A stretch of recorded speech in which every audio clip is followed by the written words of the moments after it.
직장암 선고를 받으면 환자들은 그 어떤 암보다 절망에 빠지게 되는데요. 생존율이 높은 편이지만 수술 후 항문 기능이 떨어져 배변에 문제가 생길 수 있기 때문입니다. 2022년 중앙암등록본부 자료에 따르면 2020년 총 27,877건의 대장암이 새로이 생겼는데요. 이는 국내 암 발생 3위에 해당하며 대장암 가운데 직장암은 총 17,747건으로 전체 대장암의 42.1%를 차지했습니다. 대장은 크게 결장과 직장으로 구분합니다. 직장에 악성 종양이 생긴 경우 직장암이라고 부릅니다. 대장암 중 발병 빈도가 가장 높은 암입니다.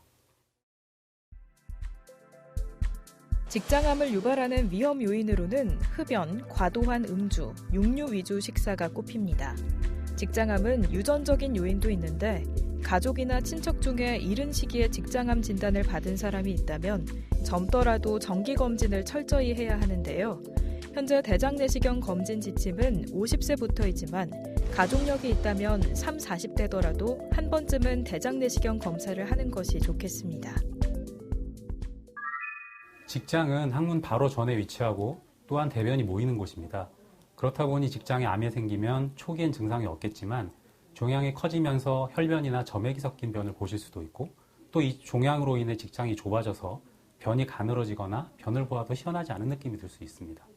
변이 잘 안 나와서 변비로 오해하기도 하고 뒤가 묵직하다고 호소하시기도 합니다. 혈변과 항문 덩이로 인해 치질로 오해하시기도 하는데요. 치질은 직장이 아닌 항문에 생기는 질환으로 항문관 안에 치액 덩어리가 붓고 처져서 배변 시 항문 밖으로 나오거나 출혈을 일으키는 양성 질환으로서 구분이 필요합니다. 직장 자체가 좁은 골반 안쪽에 있어 수술 때 시야 확보가 어렵습니다. 직장 주위에는 전립선, 방광, 자궁, 질 등의 복잡한 장기가 인접해 있는데요. 최대한 암 조직을 남기지 않고 제거하면서 배변 기능 등 중요 조직과 장기의 손상은 최소화해야 하기에 수술이 까다롭고 정교해야 합니다. 직장암은 대장암 중 발생 빈도가 가장 높아서 대장암의 3분의 1가량을 차지하고 다른 대장암보다 재발률이 높은 것으로 보고되고 있습니다. 5년 내 재발률이 25% 이상 보고되기도 하는데 이러한 이유는 직장의 위치와도 관련이 있습니다. 넓은 복강내에 위치하는 다른 대장들과 달리 직장은 좁은 골반 안에 위치하여 전립선 등의 골반 내 장기들과 맞닿아 있고 주변으로 관련 신경들과 혈관들이 위치해 있습니다. 따라서 직장암은 이러한 인접한 장기에 침범되기 쉽고 수술 후의 재발률과 수술에 따른 합병증 발생 가능성이 높습니다. 항문과도 가깝기 때문에 수술 시 안전 경계를 확보하기가 어렵고 수술 후 문합 부위가 압력을 받을 수 있습니다.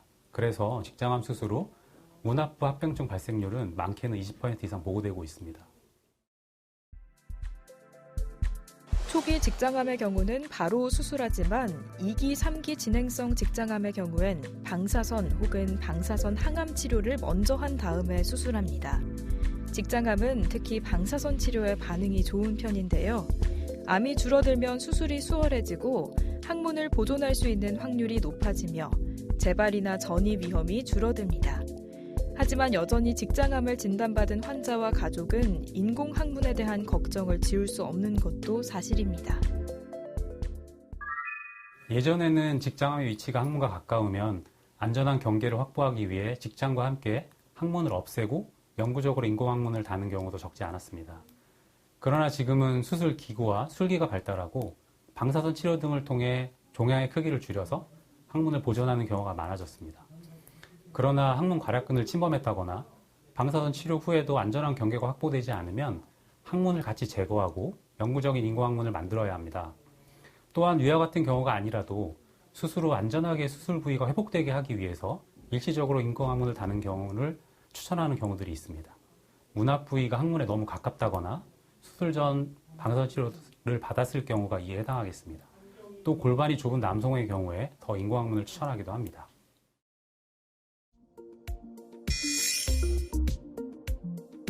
직장암은 의료진이 직장에 손가락을 직접 넣고 암을 만지는 직장 수지 검사로 발견해 진단할 가능성이 80% 정도 됩니다. 정확도가 더 높은 건 대장 내시경인데요. 내시경은 검사 중간에 용종이 보이면 용종을 그 자리에서 떼어낼 수 있고 암이 의심되면 조직을 떼어 조직 검사를 의뢰할 수도 있습니다. 림프샘 전이와 다른 장기로의 전이 여부 등 암 진행 상태를 정확하게 평가하기 위해서는 CT, MRI를 찍어야 하는데요. 직장암은 간과 폐로 전이가 많은 편입니다. 직장암은 직장이 좁은 골반에 위치하고 골반에 장기들과 붙어 있어 대장암 중 수술이 가장 어려운 암입니다. 과거에는 주로 개복 수술로 수술이 시행되었고 복강경 수술이 도입된 이후에도 다른 대장암에 비해 직장암은 가장 늦게 복강경 수술이 활성화되었던 암입니다. 현재 우리나라는 직장암의 7-80%를 복강경, 로봇을 이용한 최소 침습 수술로 진행되고 있습니다.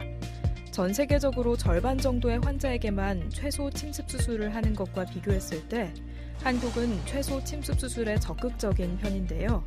암만 잘 제거된다면 최소 침습 수술로 환자가 얻을 수 있는 장점은 명확합니다. 상처가 작고 회복이 빠르며 항문 기능 보존에도 유리합니다. 직장암은 항문과 가까울수록 수술이 어렵습니다. 직장과 직장 주변 조직들을 좁은 골반 아래까지 잘 박리하고 종양과 적당한 경계를 두고 절제를 해야 합니다. 그래야 종양학적으로 안전하고 항문도 살릴 수 있기 때문입니다.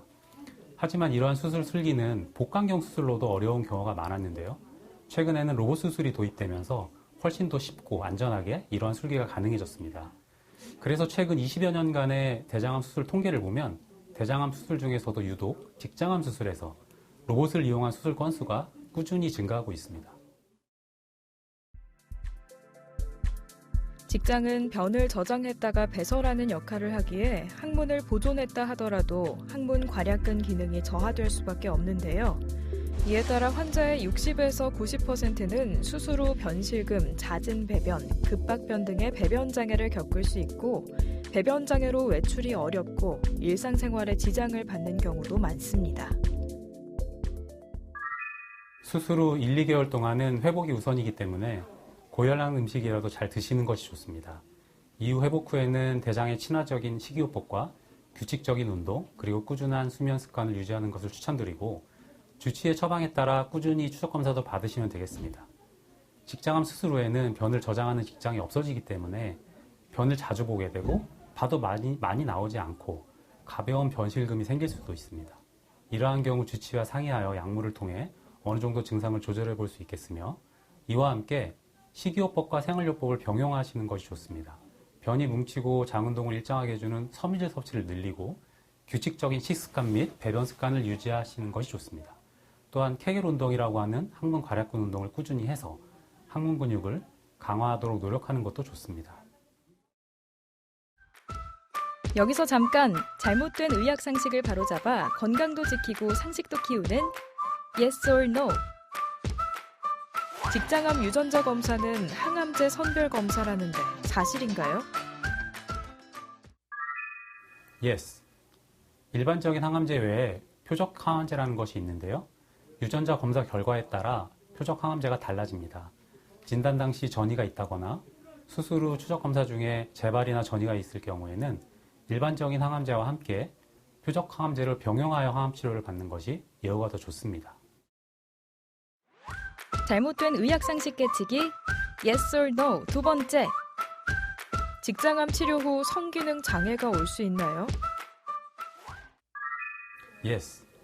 직장은 골반에 위치하고 있고 주변에는 골반 안쪽의 비뇨 생식기계 장기들과 관련 신경들이 위치하고 있습니다. 따라서 수술 시 신경 손상이 발생할 수 있어 성기능 장애 및 배뇨 장애도 올 수 있습니다. 이러한 경우는 주치의와 상담을 하시고 해당 전문의의 진료를 받으시면 도움이 될 수 있겠습니다. 직장암에 걸릴 위험성은 음식의 종류와 상관없이 섭취하는 총 칼로리가 높을수록 커진다고 알려졌습니다.